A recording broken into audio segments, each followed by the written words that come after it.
Hello दोस्तों, welcome to my channel. दोस्तों, आज की वीडियो में एसएससी कांस्टेबल जीडी के प्रीवियस ईयर सीरीज में आप देख सकते हैं कि 30 जनवरी को पूछे गए शिफ्ट नंबर 3 में जितने सारे क्वेश्चंस होंगे मैथमेटिक्स का, इन सबको हम डिस्कस करने वाले हैं बेहतरीन तरीके से।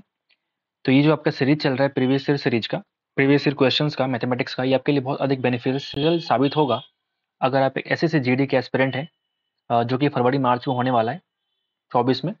ठीक है, तो उसके लिए बहुत अधिक बेनिफिशियल, अगर आप इसको फॉलो करते हैं तो बहुत ज़्यादा फायदा होगा आपको। तो आइए हम लोग शुरुआत करते हैं, चलते हैं हम लोग सीधे मैथ्स के सवालों की तरफ।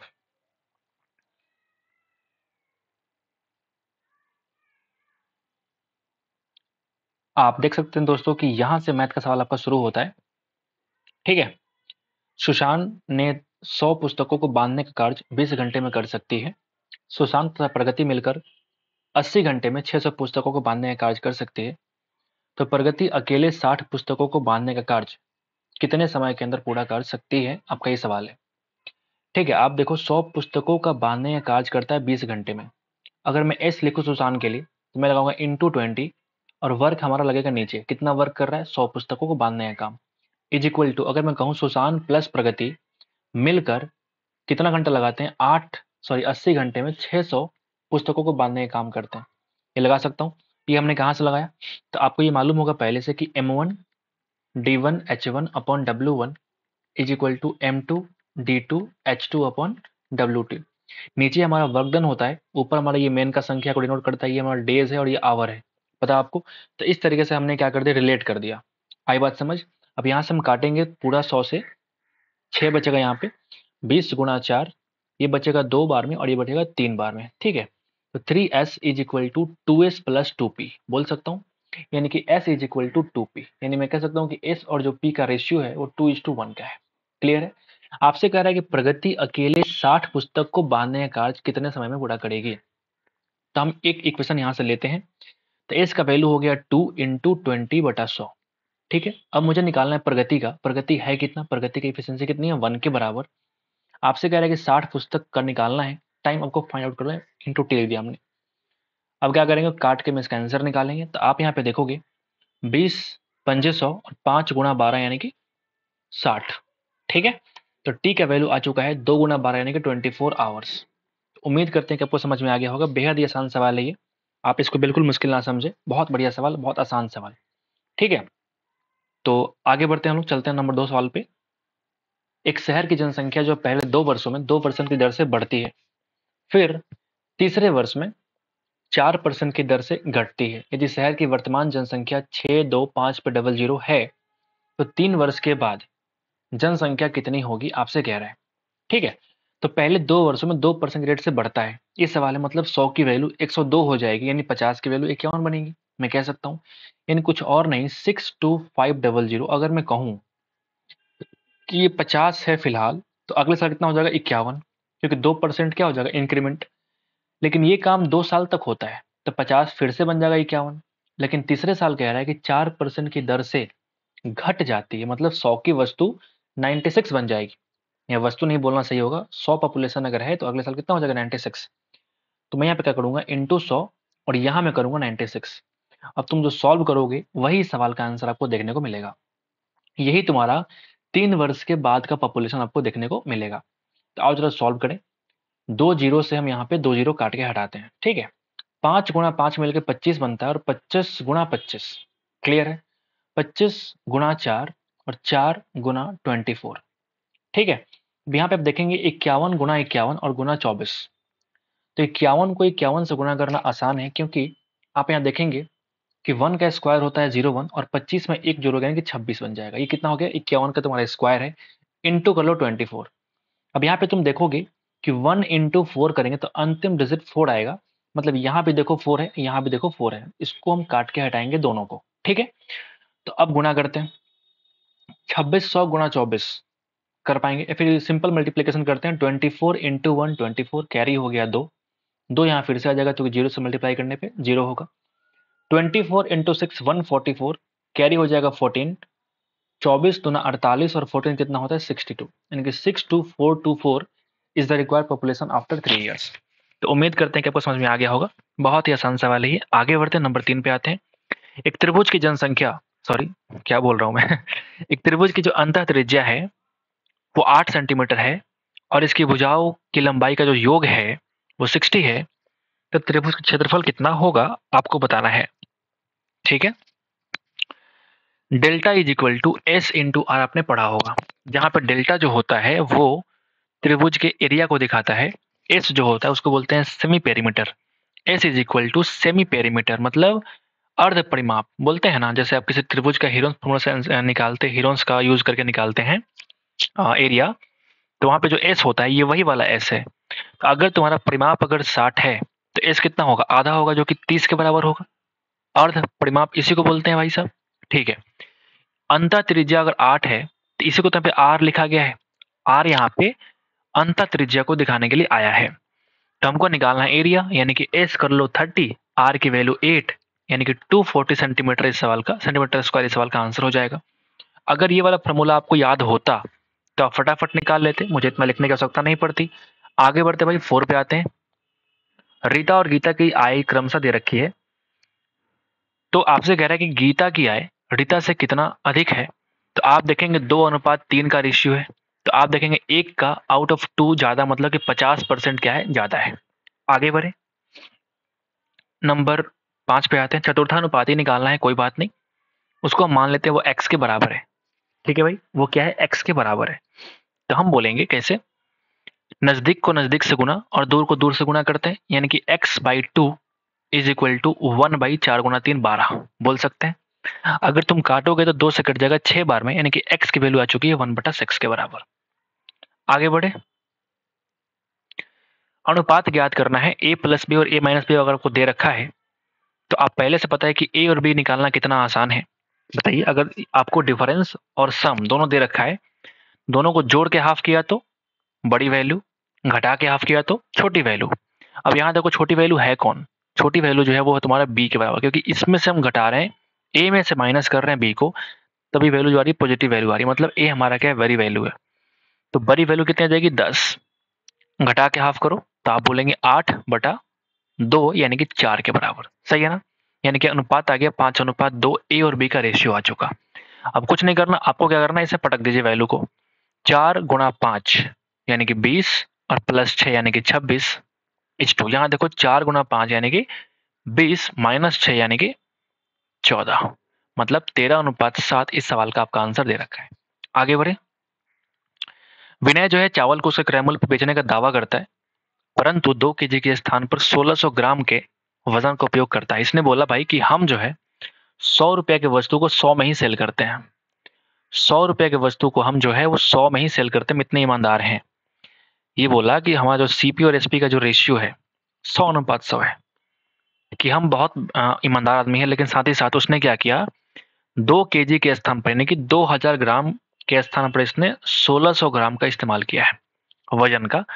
तब बताओ कितना ये ईमानदार है, आप खुद चेक कर लो कि क्या ये लाभ नहीं कमाता, बिल्कुल कमाता है। कितना, जरा चेक कर लो, 100 पूरा कट गया, ये देखेंगे आप, ये कटेगा 4 बार में, ये कटेगा 5 बार में, क्रॉस कर दो मल्टीप्लाई, यानी कि 4:5। तो आप बोलेंगे 1/4 का प्रॉफिट है, यानी कि इसी को बोलते हैं 25% के बराबर। आगे बढ़े, ए बी और सी के बारे में कह रहा है कि तीनों मिलकर, सॉरी अलग अलग जो है, ए बी और सी 15 दिन, 30 दिन और 20 दिन के अंदर काम को पूरा कर सकते हैं। ए काम पूरा होने से 1 दिन पहले काम छोड़ देता है, बी काम पूरा होने से 2 दिन पहले काम छोड़ देता है। दिनों की संख्या ज्ञात करें जो कार्य को पूरा करने के लिए आवश्यक है। बिल्कुल ही बेसिक सा सवाल जो कि आपने पता नहीं अनगिनत बार किया होगा। पहले निकालो एफिशिएंसी, कैसे करेंगे, तो इन तीनों का जो सम एलसीएम होगा वो क्या हो जाएगा तुम्हारा, टोटल वर्क। तो यहाँ बोलेंगे 15 चौका 60, 30 दूना 60 और 20 तिया 60 बोलेंगे। तो आपसे कह रहा है कि ए ने 1 दिन पहले काम छोड़ा, मतलब ए के 1 दिन काम इसमें हम जोड़ देंगे। बी ने 2 दिन पहले काम छोड़ा, मतलब बी के 2 दिन का काम क्या करेंगे इसमें हम जोड़ देंगे, और फिर तीनों के एफिशिएंसी से करेंगे, डिवाइड कर देंगे। 4 2 6 और 3 9 के बराबर बोलूंगा ना, यानी कि 60 और 4 64 और 4 यानी कि 68/9 डेज इस सवाल का आंसर होने वाला है। बेहद ही आसान, बेहद ही बढ़िया। 9 पे आते हैं भाई। 250 मीटर और 400 मीटर लंबाई की 2 ट्रेनें हैं जो अलग अलग स्पीड से चल रही हैं। अगर वे एक ही दिशा में चल रही हैं तो वह कितने समय में, कितने मिनट में एक दूसरे को पार करेंगी, कोई दिक्कत नहीं। अगर वो सेम दिशा में चल रही हैं, तब क्या करेंगे? आप देखो टाइम कैसे निकालेंगे। दोनों ट्रेनों की लंबाई का सम निकालो, यानी कि 250 और 400 यानी कि 650 मीटर, और इन दोनों के स्पीड का डिफरेंस जो कि 10 किलोमीटर पर आवर है, लेकिन मुझे चेंज करना पड़ेगा मीटर पर सेकंड में, तो 5/18। ठीक है भाई। अब मुझे एक बात बताओ, ये जो आंसर आएगा टी, ये जो वैल्यू आएगा वो कितने में आएगा? सेकंड्स में आएगा। मुझे आंसर निकालना है मिनट में, यानी अगर सेकंड को हम डिवाइड कर दे 60 से, तो मुझे क्या मिल जाएगा? मिनट। अब तुमको यहाँ से मिलेगा डायरेक्ट, तुमको आंसर मिलेगा। समझ गए बात? आओ जरा काटे, तो आप देखेंगे 6 × 3 और आप बोलेंगे 6 × 10। ठीक है, 6 × 10। ओके। अब जरा देखो, यहां से एक जीरो, यहां से एक जीरो खत्म हो गया। 5 से काटोगे 3 बार में, सॉरी 13 बार में, तो 13 × 3 = 39/10, इसी को बोलते हैं 3.9 मिनट। ठीक है, आगे बढ़े। 10 नंबर सवाल क्या बोलता है कि दुकानदार जो है गेहूं को 20 रुपए प्रति केजी और चावल 80 रुपया प्रति केजी की दर से खरीदता है। ठीक है, तुम्हारा कॉस्ट प्राइस दे रखा है, उसने 80 केजी गेहूं को, क्या बोल रही है, एक दुकानदार ने गेहूं जो है 20 रुपए प्रति केजी और चावल जो है 80 रुपए प्रति केजी की दर से खरीदा। उसने 80 केजी गेहूं 22 रुपए प्रति केजी और 20 केजी गेहूं 21 रुपए प्रति केजी की दर से बेचा। इसके अलावा उसने 40 केजी चावल इतने के दर से और 60 केजी चावल इतने के दर से बेचा, तो कुल लाभ बताइए आपका। ठीक है, ये थोड़ा सा कैलकुलेशन करने की कोशिश कर रहा है सवाल में, लेकिन हम लोग थोड़ा फास्टली करेंगे, देखना कैसे करेंगे। तो आप देखो यहाँ पे, तो और भी तरीके हैं इसको करने के, आप देखो अगर, तो थोड़ा ये लेंदी सवाल है मुझे लगता है। कोई बात नहीं, करके देखते हैं। अगर मैं एवरेज निकाल दूं, मेरा काम चलेगा क्या? अगर मैं एवरेज निकाल दूं तो मेरा काम चल जाएगा, चलना चाहिए मुझे लगता है। 20 अगर मैं गेहूं, देखना मैं जरा लिख रहा हूँ, वीट बोलते हैं ना गेहूं को, थोड़ा दिमाग लगाते हैं। वीट है, तुम्हारा राइस है। अगर मैं कॉस्ट प्राइस की बात करूंगा तो बन जाएगा 20 रुपीज पर केजी। ये तुम्हारा है 80 रुपीज पर केजी, चावल से खरीदा है। ये कुछ और नहीं बल्कि तुम्हारा सीपी है, नहीं कॉस्ट प्राइस है, बोल सकता हूँ। अब मुझे एक बात बताओ, 80 केजी और यहाँ पे 20 केजी, मतलब मैं कह सकता हूँ कि 4:1 का रेशियो है। अगर मैं केजी की बात करूं, तो इसको बेचा तुमने 22 के दर से, इसको बेचे हो 21 के दर से। तो अगर मैं एवरेज निकालूं, मेरे भाई, तो कितना हो जाएगा बताओ? एवरेज कितना हो जाएगा बताओ? तो आप बोलेंगे 2288 और ये 1, यानी कि 109/5। 109/5 पर केजी का मूल्य हो गया, अगर मैं देखा जाए तो 109/5 पर केजी का मूल्य हो गया। या फिर अगर मैं पूरे 100 केजी ना मान के 5 केजी ही मानूंगा, तो आप बोलेंगे 109 रुपया के अंदर आपने 5 केजी सेल किया है, बोल सकते हैं। यानी अगर तुमने 1 केजी 20 में खरीदा, तो 5 केजी का सीपी कितना होगा? 5 केजी का बताओ, तो आप बोलेंगे 100 रुपया। ठीक है, लेकिन जो एसपी है वो कितना है? तो आप बोलेंगे 109 रुपया। तो आप बोलेंगे 109 रुपया, लेकिन ये सवाल यहाँ 5 केजी का नहीं है, मैं बस समझाने की पूरी कोशिश कर रहा हूँ। तो मैं एक काम करता हूँ, शॉर्टकट हमने इसलिए किया ताकि थोड़ा सा आपको समझाया जा सके। अब मुझे देखो मैं क्या करने वाला हूँ, 109/5 रुपया में आपको सेल कर रहा है, 109/5 रुपया। तो आपने जो सेल किया है टोटल 80 केजी और 20 केजी, यानी कि 100 केजी। मैं करूंगा 100 से मल्टीप्लाई। ठीक है भाई। अब यहां तुम देखोगे, ये तुम्हारा आंसर है एसपी का, इतना में उसको सेल किया है। तो 109 × 2 यानी कि 218 और यहाँ पे 0, इतना रुपए तुम्हारा एसपी है 100 केजी का। तो अगर मैं सीपी की बात करूंगा तो 2000 हो जाएगा, बताओ 2000 रुपये हो जाएगा। ठीक है। अब अगर मैं राइस की बात करूं, ये तुम्हारा वेट का कहानी खत्म हो गया। अगर हम राइस की बात करें तो 40 केजी चावल और 60 केजी चावल, मतलब 2:3 का रेशियो। तुम गुना करके देखो, बहुत लेंदी सवाल बन जाएगा ये। मैं रेशियो में लेके चलता हूँ ताकि थोड़ा सा आपको आसानी महसूस हो। तो यहाँ पे देखिए, आप जो बनाएंगे 40 केजी का जो रेट है वो 95 का रेट है, और इसका रेट कितना है? तो आपको 93। तो आप जरा एवरेज निकालें, तो आप बोलेंगे भाई एवरेज कितना आएगा बताइए? तो ये आ जाएगा 9×9=18, 190। ठीक है, प्लस 9×3=27, 279/5 बोलेंगे। यानी कि अगर मैं इसमें 200 जोड़ूंगा ना, तो कितना हो जाएगा? 390, यानी कि 469/5। ये हमने सिर्फ 5 kg का निकाला था, बताओ। ये हमने 5, अगर मैं रेशियो लेके चलता हूँ तब ना बात कहानी हो रही है। मैं कहना क्या चाहता हूँ कि ये तुम्हारा ये जो पूरा वैल्यू है, ये 1 kg का एसपी है, ना कि 100 kg का। समझ रहे हो? अच्छा, अलग अलग करके भी हम 100 से मल्टीप्लाई करके इसका आंसर निकाल सकते थे, वो हम बाद में बताएंगे आपको। तो अगर मैं यहाँ पे 100 से मल्टीप्लाई करूँ तो देखो यार कितना बनेगा, 5 गुणा 20 बोल सकता हूँ कि, यानी कि अगर मैं एसपी की बात करूँ कितना हो जाएगा, 0, 9 दूना 18 1, 6 दूना 12 1 13 1, 4 दूना 8 1 9, 9,380 रुपया। क्या मैंने सही किया? और यहाँ अगर बात करूँ मैं, कॉस्ट प्राइस कितना हो जाएगा, तो आप बोलेंगे 8,000 रुपीज बोलेंगे। तो जो तुम्हारा यहाँ प्रॉफिट हुआ, कितना प्रॉफिट बताओ, 1,380 रुपया का यहाँ प्रॉफिट हुआ, और यहाँ तुम्हारा 180 रुपया का प्रॉफिट हुआ। दोनों को तुम जोड़ोगे तो तुम्हारा क्या है, टोटल प्रॉफिट दिखाई देगा।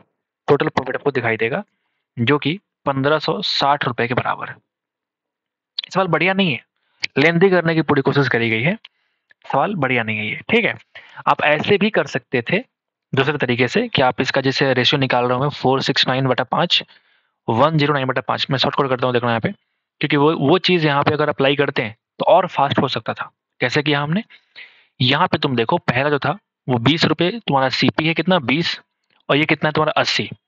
लेकिन यहाँ तुम देख रहे हो कितना बन रहा है, बताओ, 109/5, और यहाँ बन रहा है तुम्हारा कितना बताओ, 469/5, ये हो रहा है। तो अगर मैं एक का यहाँ पे निकालूं प्रॉफिट, तो कितना होगा बताओ, यहाँ तुम्हारा प्रॉफिट हो जाएगा 20 पॉइंट, सो ये 21.8 के बराबर है। तुम्हारा कितना है, 21.8 के बराबर है।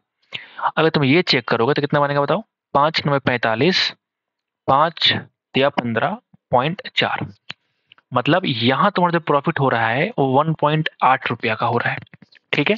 यहाँ जो प्रॉफिट है वो 13.4 रुपया का है। अगर मैं इन दोनों को जोड़ूंगा ना तो कितना आएगा बताओ, तो आप बोलेंगे 15.6 रुपया, 15.6 रुपया। लेकिन ये कब, जब तुमने 1 kg की बात करी ना, हम 1 kg गेहूं का बात कर रहे थे, 1 kg चावल का बात कर रहे थे, लेकिन 1 kg चावल और 1 kg गेहूं के लिए मिला करके जो मुझे प्रॉफिट हुआ है वो कितना हुआ, 15 रुपया 60 पैसा का।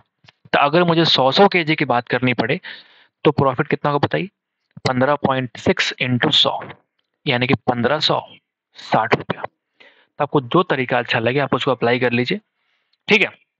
लेकिन ये तरीका समझाने के लिए भी मुझे पहले वो समझाना ही पड़ता। तो उम्मीद करते हैं कि ये क्वेश्चन जो आपको समझ में आ गया होगा, और हमने पूरी कोशिश की कि आपको समझाया जाए बेहतरीन तरीके से। आगे बढ़ते हैं भाई, और चलते हैं सीधे 11 नंबर के सवाल पे। व्यंजक इतने का मान क्या होगा जब x की वैल्यू और y की वैल्यू आपको दे रखी है। तो इसके बहुत तरीके हैं। आप आपसे ये कहना चाहता है कि भाई आप जो है ना फार्मूला का इस्तेमाल करो। कर लेते हैं भाई, आ जाओ कर लेते हैं। यानी कि a प्लस बी और a माइनस बी, यही कहना चाहता है ये। यानी कि 2.5 प्लस डेढ़, यानी कि 4 into 1 is equal to 4। This is the answer. आगे बढ़ते हैं। 2% कम करने के बाद एक डाइनिंग सेट की लागत 17,640 रुपया होती है, तो इसका अंकित मूल्य निकालना है। क्या आप नहीं निकाल पाएंगे? बिल्कुल निकाल पाएंगे। आप अगर देखेंगे पूरा पूरा तुम्हारा ई वाला 18 से कट जाएगा, यानी कि आंसर जो बनेगा वो 18,000 इस सवाल का आंसर हो जाएगा। आगे बढ़ते हैं। दो शहरों ए और बी के बीच की दूरी कितनी है? 800 किलोमीटर है, ठीक है। ए और बी के जो बीच का डिस्टेंस है वो कितना है? तो आप बोलेंगे 800 किलोमीटर, ठीक है भाई। आपसे पूछ कर, अच्छा एवरेज चाल पूछ रहा है आपसे, कोई बात नहीं, पढ़ते हैं आगे। ट्रेन ए से बी तक की यात्रा 60 किलोमीटर प्रति घंटे की चाल से तय करती है और इस स्पीड से वापस आता है। तो मुझे इतना करने की आवश्यकता है ही नहीं। जब सेम डिस्टेंस पे जाएगा, सेम डिस्टेंस से वापस आएगा, तो हम बोलेंगे डिस्टेंस तुम्हारा क्या है? सेम। उस कंडीशन में जो एवरेज स्पीड होता है वो होता है 2xy upon x plus y, 2 times 60 into 40/100। बोलिए ना, एक एक खत्म, 24 दूना 48 इस सवाल का आंसर है। बहुत ही आसान सवाल। 3 ठोस घन है जिसकी भुजाएं दे रखी है, तो नया घन बनाने के लिए इसको पिघलाते हैं, तो उसका नए घन का कुल पृष्ठीय क्षेत्रफल कितना होगा आपको बताना है। तो इन तीनों के साइड के क्यूब का सम, यानी कि 27, 64, 125 इज इक्वल टू नया वाला का साइड के क्यूब के बराबर होगा। बोलिए ना, यानी कितना हो जाएगा बताइए। तो आप बोलेंगे 216। इस क्यूब को हटाएंगे तो यहाँ पर आ जाएगा क्यूबिक रूट, बोलिए, जो कि साइड बताएगा, यानी कि नए का जो साइड है वो कितना हो चुका है 6 सेंटीमीटर के बराबर।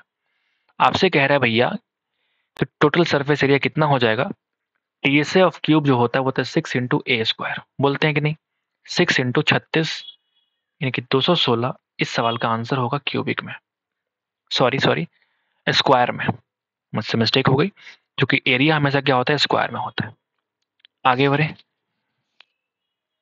एक उम्मीदवार जो 50% अंक प्राप्त करता है वह 100 अंकों से अनुत्तीर्ण हो जाता है, मतलब उत्तीर्ण होने के लिए 50% के साथ साथ 100 अंक और चाहिए।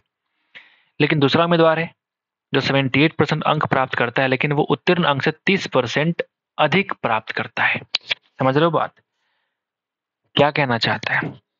एक उम्मीदवार जो 50% अंक प्राप्त करता है वो 100 अंकों से अनुत्तीर्ण हो जाता है, लेकिन एक अन्य उम्मीदवार है जो 78% अंक प्राप्त किए हुए है। यहाँ मुझे सवाल में कुछ तो मिस्टेक दिख रहा है, करते हैं चलो। दूसरा है जो 78% अंक प्राप्त करता है लेकिन 30% उत्तीर्ण अंक से अधिक प्राप्त करता है। मतलब मैं अगर ये बोलूं कि 78% माइनस 30%, इससे भी तुम्हारा उत्तीर्ण वाला काम चल जाएगा। और अगर मैं ये बोलूं कि सिर्फ 50% लाओगे और प्लस 100 लाओगे तब भी तुम्हारा उत्तीर्ण का काम हो जाएगा। लेकिन यहाँ मुझे कुछ मिस्टेक दिख रहा है सवाल में, बाकी ठीक है। यहाँ पे 30% नहीं होना चाहिए, मुझे लगता है कि यहाँ पे 30% नहीं होना चाहिए, क्योंकि यहाँ देखो ये 50% प्लस 100 और यहाँ 78 में से घटाएंगे तो ऑलरेडी 48 बन जाएगा। तो क्या 50% से ज्यादा वैल्यू 48% के बराबर होगी? बिल्कुल नहीं। कुछ तो मिस्टेक है इस सवाल में, मुझे ऐसा फील होने लगा है, कुछ तो ऐसा फील होने लगा मुझे। तो आप मुझे बताओ कहाँ मिस्टेक है, या फिर मैं कुछ मिस्टेक पढ़ रहा हूँ, ऐसा कुछ फील आ रहा है मुझे। एक उम्मीदवार जो 50% अंक प्राप्त करता है वह 100 अंकों से अनुत्तीर्ण हो जाता है। मतलब मैं कह सकता हूँ कि 50% प्लस 100 उसको चाहिए उत्तीर्ण होने के लिए। लेकिन दूसरा उम्मीदवार ऐसा भी है जो 78% अंक प्राप्त करता है और उत्तीर्ण अंक से 30% अधिक प्राप्त करता है। यहाँ परसेंट लिखना सही है क्या? कहीं ये 30 सिर्फ माइनस तो नहीं करना है? ये भी तो हो सकता है कि 30 को सिर्फ माइनस करना हो। अगर ऐसा हुआ तो फिर आंसर नहीं आएगा। मैंने देख लिया दिमाग में करके, आंसर नहीं आएगा मेरे भाई। तो मुझे लग रहा है कि सवाल में कुछ तो मिस्टेक है, ठीक है। तो हालांकि सवाल बहुत ही आसान है, आप खुद से भी कर सकते हैं, तो आप उस खुद से ट्राई करना, मुझे बताना कमेंट बॉक्स में कि हमने कहाँ, इस सवाल में कहाँ गड़बड़ी है। आगे बढ़ते हैं और चलते हैं सीधे 16 नंबर सवाल पे, टाइम वेस्ट नहीं करते। नकद में एक सेल फोन खरीदने पर एक दुकानदार 7.5% की छूट देता है। सेल फोन का चिन्हित मूल्य रुपया में इतना है। तो आपसे लगेगा लेन देन में छूट का वैल्यू कितना हो जाएगा, तो बताओ यार। 18,000 का निकाल दो, 7.5% मतलब 15/2%, का मतलब 100, 1/100 से गुणा कर दो, गुणा करो। तो आप बोलेंगे 200 से काटो जरा 90 बार में, 135 और 0, इतना रुपया डिस्काउंट मिलता है उसको। 18,000 रुपए की धनराशि पर 2 वर्षों में वार्षिक रूप से चक्रवृद्धि होकर अर्जित चक्रवृद्धि ब्याज और साधारण ब्याज के जो बीच का अंतर है वो कितना है? तो आप बोलेंगे 247, दिमाग काम नहीं कर रहा है, 720 रुपीज, उसका क्या डिफरेंस है? तो आपसे कह रहे हैं कि रेट कितना हो जाएगा, आपको बताना है।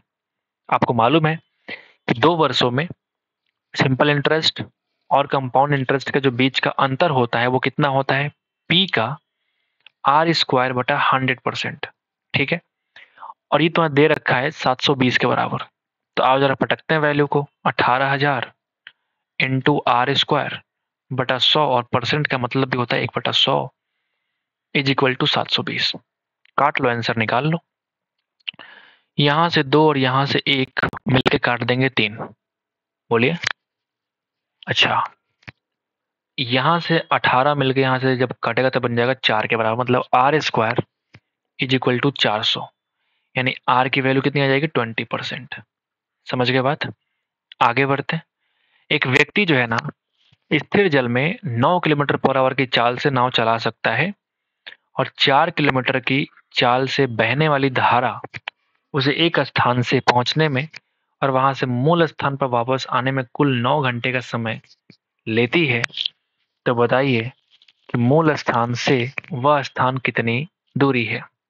तो आपसे साफ साफ कह दिया कि x की वैल्यू आ गई 9 किलोमीटर पर आवर, y की वैल्यू आ गई 4 किलोमीटर पर आवर, जहाँ पे x जो है वो बोट का स्पीड है और ये तुम्हारा धारा का स्पीड मतलब स्ट्रीम का स्पीड है।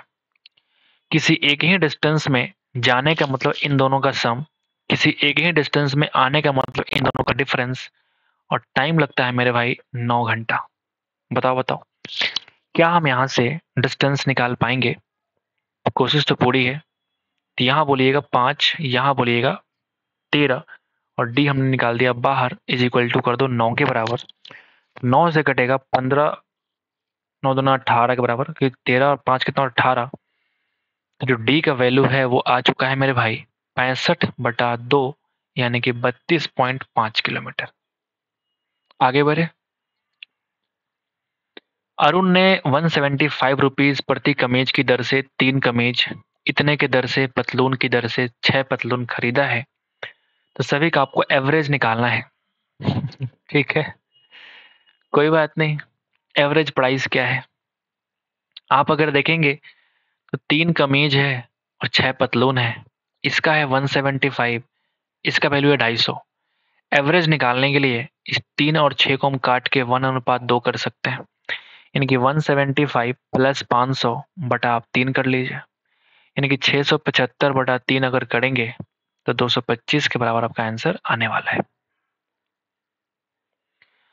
अंतिम सवाल आपसे कह रहा है कि बुडमास कर लो और फटाफट निकाल लो। कोई बात नहीं, 6 दूना 12, 3 में से कम किया मतलब -9 होगा ना। -9 प्लस -9 यानी कि -18, -18 प्लस -2 यानी कि -20, माइनस इंटू माइनस प्लस, यानी यहाँ देखो क्या बचेगा, 100 डिवीजन 10 और प्लस 20। समझ गए? अब यहाँ तुम्हें खेल बदलना पड़ेगा। पहले करना पड़ेगा डिवीजन, यानी कि 10 से कट जाएगा 0, यानी 10 प्लस 20 यानी कि 30 इस सवाल का आंसर है। बेहद ही आसान सवाल से हम लोगों ने इस शिफ्ट का अंतिम अंत किया है। ठीक है, तो उम्मीद करते हैं कि आपको समझ में आ गया होगा। तो एक बार लाइक कर दीजिएगा हमारे वीडियो को, क्योंकि बहुत मेहनत लगती है मेरे भाई। ठीक है, आज के लिए इतना ही। तब तक के लिए thank you. See you in the next video. Thank you so much guys.